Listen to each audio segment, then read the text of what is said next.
رسول اللہ صلی اللہ علیہ وسلم سے دریافت کیا گیا کہ کون سا عمل سب سے افضل ہے؟ فرمایا اللہ اور اس کے رسول پر ایمان لانا۔ کہا گیا اس کے بعد کون سا؟ آپ نے فرمایا کہ اللہ کی راہ میں جہاد کرنا۔ کہا گیا پھر کیا ہے؟ آپ نے فرمایا حج مبرور۔ صحیح بخاری حدیث نمبر 26۔ رسول اللہ صلی اللہ علیہ وسلم نے چند لوگوں کو کچھ عطیہ دیا اور ساتھ وہاں موجود تھے۔ وہ کہتے ہیں کہ رسول اللہ صلی اللہ علیہ وسلم نے ان میں سے ایک شخص کو کچھ نہ دیا، حالانکہ وہ ان میں مجھے سب سے زیادہ پسند تھا۔ میں نے کہا حضور آپ نے فلاں کو کچھ نہ دیا، میں اسے مومن گمان کرتا ہوں۔ آپ نے فرمایا مومن یا مسلمان؟ میں تھوڑی دیر چپ رہ کر پھر پہلی بات دہرانے لگا۔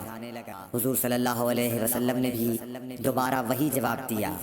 پھر آپ نے فرمایا کہ اے سعد، باوجود یہ کہ ایک شخص مجھے زیادہ عزیز ہے، پھر بھی میں اسے نظر انداز کر کے کسی اور دوسرے کو اس خوف کی وجہ سے یہ مال دیتا ہوں کہ وہ اپنی کمزوری کی وجہ سے اسلام سے پھر جائے اور اللہ اسے آگ میں اونھا ڈال دے۔ صحیح بخاری حدیث نمبر 27۔ ایک آدمی نے رسول اللہ صلی اللہ علیہ وسلم سے پوچھا کون سا اسلام بہتر ہے؟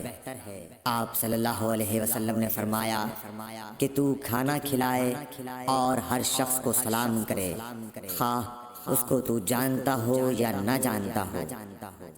صحیح بخاری حدیث نمبر 28۔ حضرت صلی اللہ علیہ وسلم نے فرمایا مجھے دوزخ دکھلائی گئی تو اس میں زیادہ تر عورتیں تھیں جو کفر کرتی ہیں۔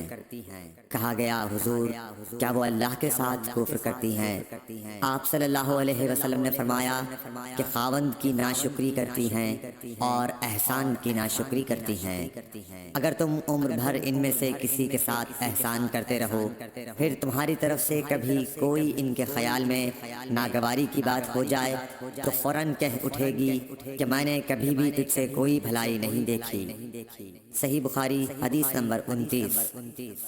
حضرت صلی اللہ علیہ وآلہ وسلم فرماتے تھے جب دو مسلمان اپنی اپنی تلواریں لے کر بھڑ جائیں تو قاتل اور مقتول دونوں دوزخی ہیں۔ عرض کیا گیا یا رسول اللہ قاتل تو خیر ضرور دوزخی ہونا چاہیے، مقتول کیوں؟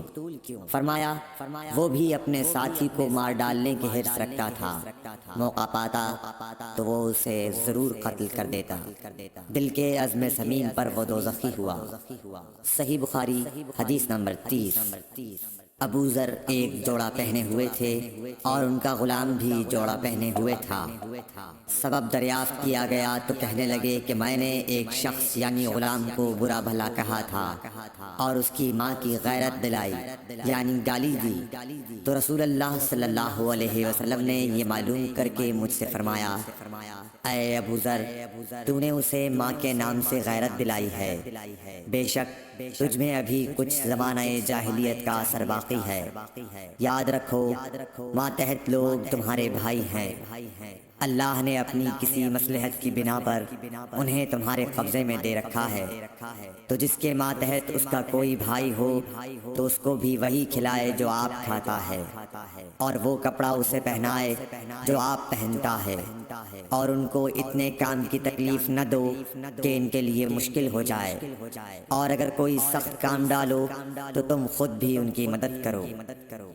صحیح بخاری حدیث نمبر 31۔